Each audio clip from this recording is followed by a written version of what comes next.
Mrs Sharma के यहाँ पर आज घर के सब लोग इकट्ठा हुए थे। आज उनका जन्मदिन था और इसीलिए उन्होंने अपनी बेटी नंदिनी और अपने दामाद राकेश को भी घर पर बुलाया था। मिसेस शर्मा के घर में मिस्टर शर्मा, उनका बेटा अमित और बहू शालिनी रहा करते थे। शालिनी घर के कामों में बहुत ही एक्सपर्ट थी, खाना बहुत अच्छा बनाती थी और घर के बाकी सारे काम भी बहुत अच्छे तरीके से करती थी। इसकी वजह से मिसेस शर्मा अपनी बहू से बहुत खुश थी। घर में हंसी मजाक का माहौल था। सब लोग ड्राइंग रूम में बैठे हुए थे। कुछ ही देर पहले मिसेस शर्मा की बेटी और दामाद घर में आए थे। देख नंदिनी, तू तो अब मायके आती ही नहीं है। जब से शादी हुई है तो ससुराल की होकर रह गई है। सही कहती है मम्मी जी आप। कितनी बार कहता हूँ मैं नंदिनी से, अरे भाई कभी कभी अपने मायके भी चली जाया करो, लेकिन ये तो मेरी कोई बात सुनती ही नहीं। लगता है नंदिनी दीदी का अपने ससुराल में कुछ ज़्यादा ही मन लग गया है। वैसे दामाद जी, आप उनका इतना ख्याल रखते हैं ना, इसीलिए उनकी मायके आने की इच्छा नहीं होती होगी। अरे शालिनी, उनकी इच्छा तो ठीक है, पर क्या तुम्हें इच्छा नहीं हो रही है कि अपने हाथों से चाय बनाकर पिलाओ? पता है ना दामाद जी को तुम्हारे हाथों की चाय कितनी पसंद है। अमित भैया बिल्कुल ठीक कह रहे हैं। भाभी, आपके हाथों की चाय का तो पूरी दुनिया में मुकाबला नहीं है। वो क्या है ना, आपकी ननद को चाय अच्छी बनानी नहीं आती है भाभी। ये सुनकर नंदिनी अपनी भाभी से चिढ़ जाती है, लेकिन कुछ नहीं बोलती। बस घूर घूर कर अपनी भाभी शालिनी की तरफ देखती रहती है। अरे क्यों नहीं दामाद जी, मैं अभी आपके लिए चाय बना कर लाती हूँ। अरे बना लेना चाय भाभी, इतनी भी क्या जल्दी है? 5 मिनट तो बैठिए यहाँ पे, मैं भी आती हूँ। इतना कहकर नंदिनी वहाँ से उठकर चुपचाप किचन में चली जाती है और शालिनी सबके साथ बातें करने लगती है। किचन में जाकर नंदिनी शक्कर के डिब्बे में पीसी हुई चीनी और चीनी के डिब्बे में नमक भर देती है और मुस्कुराती हुए किचन से बाहर आती है जैसे कुछ हुआ ही ना हो। बहुत शौक है ना अपने हाथ की बनी चाय की तारीफ सुनने का। अब देखती हूँ कैसे होती है तारीफ, अब आएगा मज़ा। नंदिनी रसोई से बाहर सब लोगों के पास आ जाती है। अरे भाभी, अब बात ही करती रहेंगी या चाय भी बनाएंगी? अरे हाँ, अभी बनाकर लाती हूँ। वैसे भाभी कुछ भी कहिए, ये हरा रंग ना आप पर बहुत जचता है। बहुत सुंदर लग रही है आप इस साड़ी में। थैंक यू दामाद जी। शालिनी रसोई की तरफ चली जाती है। भैया, अब भाभी ने अभी अभी जो कहा था ना, वो आपके लिए ही कहा था। अरे इतनी अच्छी बीवी मिली है आपको, कभी कभार उनकी तारीफ भी कर दिया करो, वरना भाभी बुरा मान जाएंगी। अरे नहीं नहीं, वो तो किसी की बात का बुरा नहीं मानती। ठीक कह रहा है बेटा, बहू ना किसी बात का बुरा नहीं मानती, और मेरा तो सारा दिन ही उसके हाथ की चाय पीने का मन करता रहता है। आज देखते हैं आपकी बहू के हाथ की चाय। बहुत ज़्यादा तारीफ हो रही है ना। अब आएगा मज़ा। कुछ देर के बाद शालिनी हाथ में चाय की ट्रे लेकर वहाँ पर आती है। राकेश बस इसी का तो इंतज़ार कर रहा था।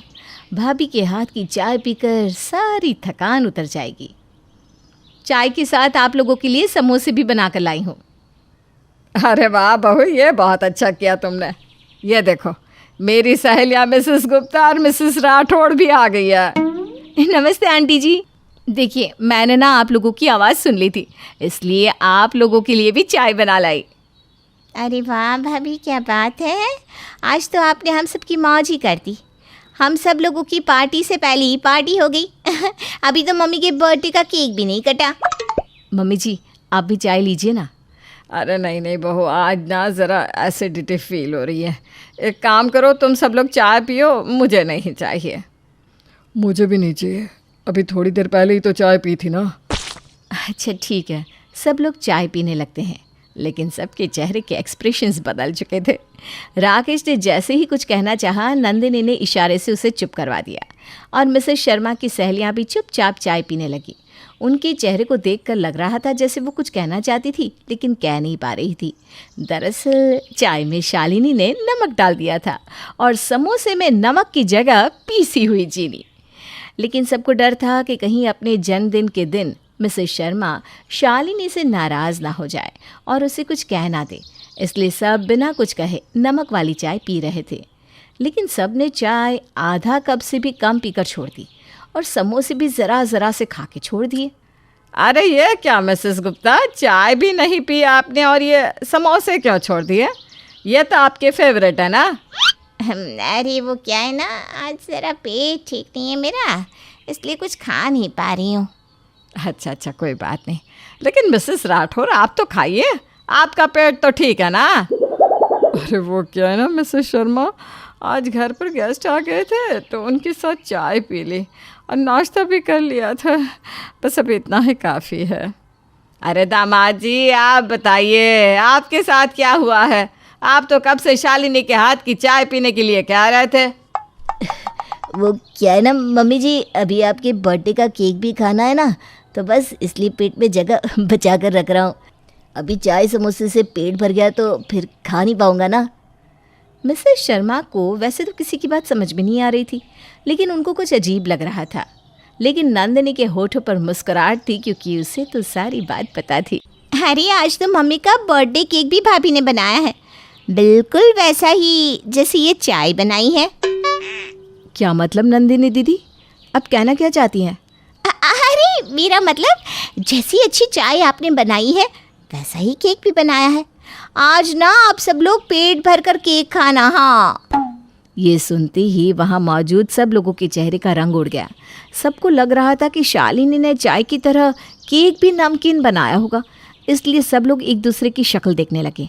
मिसेस शर्मा को भी बात समझ में नहीं आ रही थी, लेकिन नंदिनी को इन सब में बड़ा मज़ा आ रहा था। चलो मम्मी जल्दी से केक काटो, भाभी के हाथों का स्पेशल केक खाने के लिए तो मैं बेचैन हो रही हूँ। अरे याद आया, अभी ना मुझे घर जाना होगा। शायद मैं गैस खुला छोड़ आई हूँ, कहीं कुछ गड़बड़ ना हो जाए। हाँ, वो मेरे भी ना हस्बैंड घर आने वाले हैं, अभी भी मैसेज आया है। मैं अभी जाती हूँ, फिर आऊँगी हाँ आपके घर। अरे ऐसे बर्थडे पार्टी बीच में छोड़कर कौन जाता है? और आप लोग बिना केक खाए क्यों जा रहे हैं? अरे आंटी जी, आप लोग चले जाएंगे तो ये स्पेशल केक कौन खाएगा? अभी थोड़ी देर में चले जाना। और आंटी, आप अपने घर पे किसी को कॉल करके बोल दो ना, गैस वो बंद कर देंगे, आपको जाने की क्या ज़रूरत है? हाँ हाँ, आप लोग पार्टी एंजॉय कीजिए, मेरा एक ज़रूरी कॉल है तो मैं वो फिनिश कर लेता हूँ। सब लोगों की बात सुनकर अमित को थोड़ा अजीब लगता है। वो शालिनी को अपने साथ अंदर आने का इशारा करता है। शालिनी अमित के पीछे पीछे अंदर जाती है। रसोई में आने के बाद, क्या बात है शालिनी, सब लोग ऐसे क्यों बिहेव कर रहे हैं? मेरी भी कुछ समझ में नहीं आ रहा अमित जी। किसी ने चाय भी नहीं पी और समोसे भी छोड़ दे, पता नहीं क्या मामला है। तुमने समोसे या चाय चक्कर देखा क्या? कहीं कुछ गड़बड़ तो नहीं है ना? नहीं, मैंने तो इनमें से कुछ भी नहीं चखा, अभी चक्कर देखती हूँ। जब शालिनी समोसे चखकर देखती है तो उसे पता चलता है कि समोसे मीठे थे। उसने फटाफट से नमक और चीनी के डब्बों को चेक किया तो पता चला कि सब कुछ उलट पुलट था। अब शालिनी और अमित की समझ में सब कुछ आ गया था। शालिनी को ये भी पता चल गया था कि ये काम किसने किया है। दोनों बाहर आते हैं।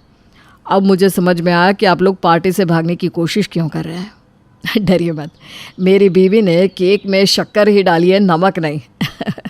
उसने तो बस चाय में गलती से नमक डाल दिया था और आप लोग डर गए।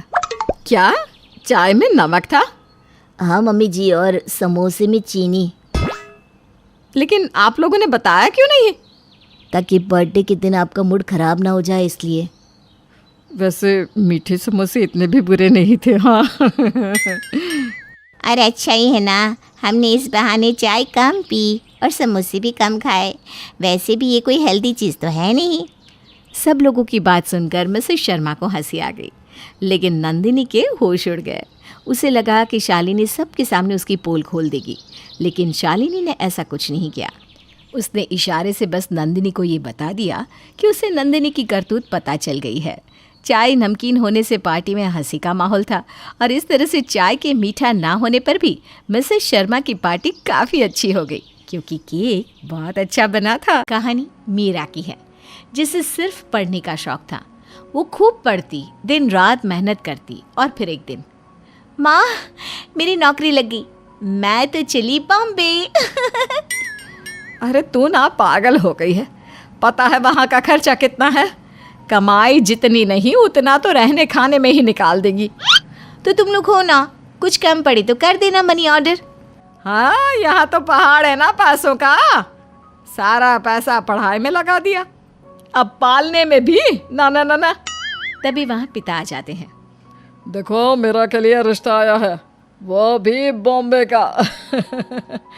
लड़की हमारी माया नगरी जाएगी। मैं शादी करने के लिए तैयार हूँ, कर दो शादी। ये तो वही बात हो गई कि छाता खोला और बारिश भी हो गई। क्या छाता क्या बारिश, कुछ तो बताओ। अरे नहीं जी, आप तो रहने ही दो, चलो बिट्टू। फिर क्या, बॉम्बे जाने की शौकीन मीरा की शादी हो जाती है बॉम्बे के जतीन से। शादी के बाद यार कितना महंगा शहर है, मन कर रहा है गांव वापस चले। कैसी बात कर रहे हो, इतनी पढ़ाई लिखाई गांव में रहने के लिए थोड़ी न की है। यही काम करेंगे, पैसे कमाएंगे और अमीर बनेंगे। तभी सास आ जाती है। हाँ, अमीर बनेंगी। अरे इस शहर में 2 वक्त की रोटी मिल जाए वही बहुत है। माँ मीरा ठीक ही तो कह रही है, वैसे भी गांव में रखा ही क्या है। नहीं ठीक है, यहीं रहेंगे। वैसे आज खाने में क्या बन रहा है? तभी पड़ोसी आते हैं और अरे क्या महक रहा है बिहारियों के घर से, बड़ी अच्छी खुशबू है। आइए आइए, आप लोगों ने वड़ा पाव तो खाया ही होगा। आज माँ और मीरा के हाथ के लिट्टी चोखा खाइए और यह चमत्कारी चाय लीजिए। सभी खाना खाते हैं और चाय पीते हैं। क्या मिलाया है इस चाय में, ये तो जादू है जादू। जादू है तभी तो सीक्रेट है, क्यों माँ? सास भी बहू की बात पर हामी दे देती है। और फिर एक रोज दूसरी पड़ोसन, अरे मीरा, आज चाय नहीं पिलाओगी क्या? अरे क्यों नहीं चाची, घर आइए। वैसे भी इस वीरान से शहर में कोई मिल जाए, 2 बातें कर ले तो क्या कहना, वरना हमारे बिहार में तो गैस पर पतीली रखी ही रहती थी। मोहल्ले के सभी लोगों को मीरा के हाथ की चाय लाजवाब लगती थी। लेकिन फिर एक रोज, मीरा यार सब कुछ खत्म समझो, चलो अब हम लोगों को गांव जाना ही होगा। अरे कैसी बात कर रहे हो, क्या हो गया अचानक से, सब ठीक है ना? अरे मेरी तो आँख का इलाज यहाँ चल रहा है, मैं कैसे जा सकती हूँ? वैसे जाना क्यों है? हाँ मेरी भी नौकरी है, मैं कैसे छोड़ दूँ? वैसे हुआ क्या है, कुछ तो बताओ। मेरी नौकरी चली गई कोरोना के कारण। पति चुप हो जाता है और फिर थोड़ी ही देर में बहू का फोन भी बजता है। ये क्या हो रहा है हम लोगों के साथ भगवान, अब हम क्या करेंगे? ये बोलकर मीरा रोने लगती है। अरे ठीक है ना, लग जाएगी मेरी नौकरी, लेकिन तुम रो क्यों रही हो? अरे देखा नहीं, कोई फोन आया था, उसके बाद से ही ये रो रही है। हाँ किसका फोन था मीरा? मेरी भी नौकरी चली गई, मेरी कंपनी विदेश जा रही है और वहीं के लोगों के साथ काम करेगी। अब क्या करें? अरे करना क्या है, चलो गांव, वहीं खेती बाड़ी की जाए और क्या। बहू सास की बात सुनकर और परेशान हो जाती है। वो लोग शाम को उदास से बैठे थे कि पास का पड़ोसी हाथ में समोसे की थैली लेकर आता है। चाची ये लो समोसा, चलो सब साथ मिलकर चाय पीते हैं। तभी पड़ोसन कहती है, हाँ मैं भी चाय पीऊंगी। वो क्या है ना, तुम लोगों के घर की चाय से न जाने क्या जादू है, सारे दिन के काम की थकान कहाँ चली जाती है पता ही नहीं चलता। तभी सास बहू की ओर देखती है, बहू पति की ओर, और पति जादुई चाय? नहीं, MBA चाय वाली। बिहारी MBA बहू की चाय स्टॉल। तीनों खुश हो जाते हैं कि पड़ोसी। क्या बात कर रहे हो आप लोग, कुछ समझ में नहीं आ रहा। इसी को तो परिवार कहते हैं, जो आंखों की भाषा समझ ले। नौकरी गई तो गई, इतने तो पैसे हैं कि हम चाय का स्टॉल खोल ही सकते हैं, क्यों? बस फिर क्या था, मीरा की दुकान बिहारी MBA चाय वाली बहू का स्टॉल सज जाता है। और फिर वाह, ये क्या है, बिहारी MBA चाय वाली बहू, क्या बात है। MBA करके कौन चाय बेचता है, पागल है क्या? देखने जाना पड़ेगा, YouTube में वीडियो भी डाली है। बस अब क्या था, हर कोई ये देखने आता कि चाय वाली, वो भी इतनी पढ़ी लिखी, लेकिन जब चाय पीता तो उसके टेस्ट में खो जाता। वाह, चाय के साथ किताब भी है। और वो देखो, लूडो और कैरम भी। अब क्या था, मीरा की चाय की दुकान चल पड़ती है। लेकिन फिर एक रोज, मेरा वो क्या है ना, मैंने 2-4 जगह नौकरी के लिए अप्लाई किया था, मेरी तो नौकरी भी लग गई। अब क्या ज़रूरत है तुम्हें ये छोटा काम करने की? वैसे भी तुमने ये काम करने के लिए थोड़ी ना इतनी पढ़ाई की थी। कोई भी काम छोटा या बड़ा नहीं होता। वैसे भी इस काम ने हम लोगों को उस वक्त सहारा दिया जब हम लोगों को वापस जाने की भी लाले आ गए थे। हाँ पर ठीक है ना, तब कर लिया क्योंकि मजबूरी थी। अब मैं ऑफिस में लोगों को क्या बोलूँगा कि मेरी बीवी चाय वाली है? नहीं नहीं, ये काम छोड़ना ही होगा। कैसी बात कर रहे हो बेटा? अब तो लोगों के मुंह में हम लोगों की चाय का टेस्ट भी चढ़ गया है। अब इसे बंद करना तो बेवकूफ़ी है। लेकिन पति नहीं मानता और फैसला देकर चला जाता है। और फिर, माँ जी ये कैसी बात कर रहे हैं? देखिए ना कितना पैसा दुकान को सजाने में लगा दिया है। बहू तू ये काम कर, बेटे को पता नहीं लगेगा। हाँ माँ जी, मैं भी यही सोच रही थी। बहू अब पति को झूठ बोल देती है कि उसकी भी नौकरी लग गई है। देखा, मैं जानता था। वैसे भी ये काम हम लोगों के लायक नहीं था। अब क्या था, पति जैसे जाता मीरा भी सज धज कर दुकान चली जाती। काम बहुत अच्छा चल रहा था। लेकिन फिर एक दिन पति के ऑफिस में उसका दोस्त, क्या बात है यार, भाभी ने तो पूरे सोशल मीडिया में आग लगा रखी है। हाँ क्यों, क्या हो गया? अरे कैसी बात कर रहा है, तू नहीं जानता? भाभी की दुकान के बारे में तुझे नहीं पता क्या? ये देख, टीवी चैनल वाले लाइव कर रहे हैं। पति देखता है कि कैसे न्यूज़ चैनल वाले उसकी बीवी को MBA चाय वाली के नाम से पुकार रहे थे। पति मुंह नीचे कर लेता है कि अरे फक्र की बात है, हम सबसे ज्यादा कमा रही है हमारी भाभी। क्यों ना कल हम भी चले भाभी के ठेले पर। सभी की बात पर पति को शर्म महसूस होती है। वो गुस्से में बीवी की चाय की दुकान पर जाता है और सारा सामान फेंक देता है। तो तुमने मुझसे झूठ कहा था, कोई जरूरत नहीं है अब से यहाँ आने की। और माँ कैसे हो तुम? बहू को बेटे से झूठ बोलना सिखा रही हो, क्यों? कोई कुछ नहीं कहता। लेकिन कुछ ही दिनों बाद, पापा हमने स्कूल की फीस जमा नहीं कराई तो मुझे स्कूल से निकाल दिया। अरे बोला तो था तुम्हारे स्कूल वालों को कि अगले महीने दे दूंगा। अरे कहाँ से लाऊं पैसे? मेरी सैलरी से भी घर चलाना मुश्किल हो रहा है। माँ का इलाज भी रुक गया है। चाय की दुकान से घर पर बरकत थी, लेकिन अब छोटे को घर पर बैठना है और मेरा भी इलाज। माँ ये कहकर दुखी हो जाती है कि पड़ोसी आता है।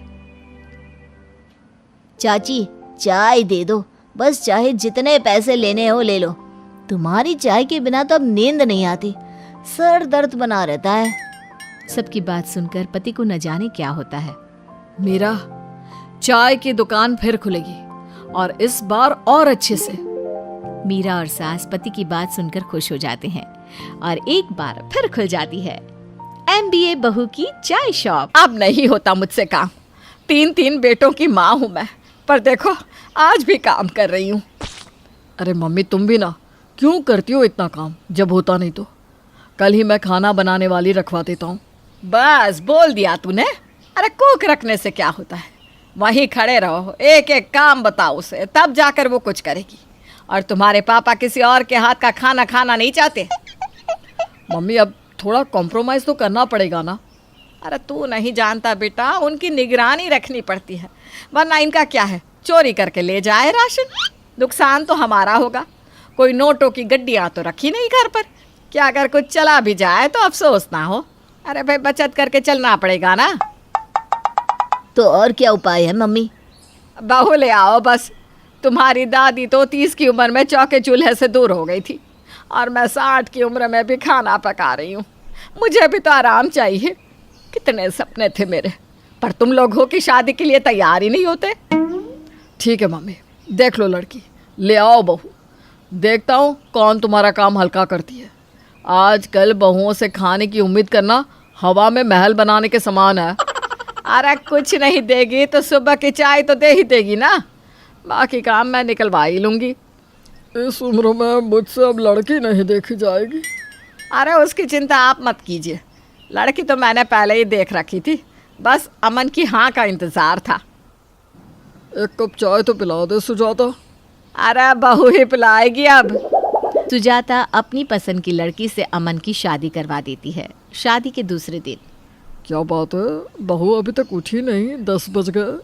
सुबह की चाय के बिना पेट क्लियर नहीं होता मेरा।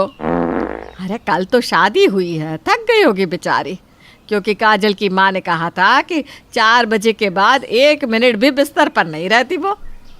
कुछ ही देर बाद काजल कमरे से बाहर आती है। आप लोग उठ भी गए इतनी सुबह? अरे बेटा हम लोग तो 4 बजे ही उठ जाते हैं। इतनी सुबह उठ के करते क्या है? अरे बाबा, मैं तो आज तक 10 बजे के पहले उठी ही नहीं। तो स्कूल कैसे जाते थे भाभी आप? मेरा तो डे स्कूल था ना देवर जी। समधन जी ने कहा था कि तू 4 बजे के बाद बिस्तर पर नहीं रहती, तो मतलब उन्होंने झूठ कहा? नहीं नहीं मम्मी जी, मॉम ने सच ही तो बताया। दोपहर को मैं 2-4 बजे तक ही सोती हूँ, कभी 5 नहीं बजने दिया मैंने। 10 बजे उठने के बाद तो फिर से 2 बजे सो जाती है बहू। हे भगवान। क्यों मम्मी, चाय नहीं पियोगी क्या? बेचारी सुजाता, उसके सारे सपनों पर पानी फिर गया था। अब तो उसे 4 नहीं 5 लोगों का खाना बनाना पड़ता था, क्योंकि काजल तो खाना बनाने के वक्त सोई ही रहती थी। एक दिन सुजाता के दूसरे बेटे रणवीर का कॉल आता है। मम्मी वो मुझे आपसे कुछ बात करनी थी। हाँ हाँ बोल बेटा। मम्मी मुझे एक लड़की बहुत पसंद है, बहुत भोली भाली है। हैं? कौन लड़की? वो तो अभी देख लेना। ये कहकर रणवीर फ़ोन रख देता है और गले में वरमाला पहने अपनी पत्नी के साथ अपने घर पर आ जाता है। तो सुजाता, अब क्या लगता है मिलेगी चाय? नमस्ते पापा जी। तूने हमें बिना बताए शादी भी कर ली रणवीर? मम्मी अंजलि मेरे बॉस की बेटी है, सर तो रेडी ही नहीं हो रहे थे तो हमने छिपकर शादी कर ली। अंजलि बेटा, खाना वाना बना लेती हो ना?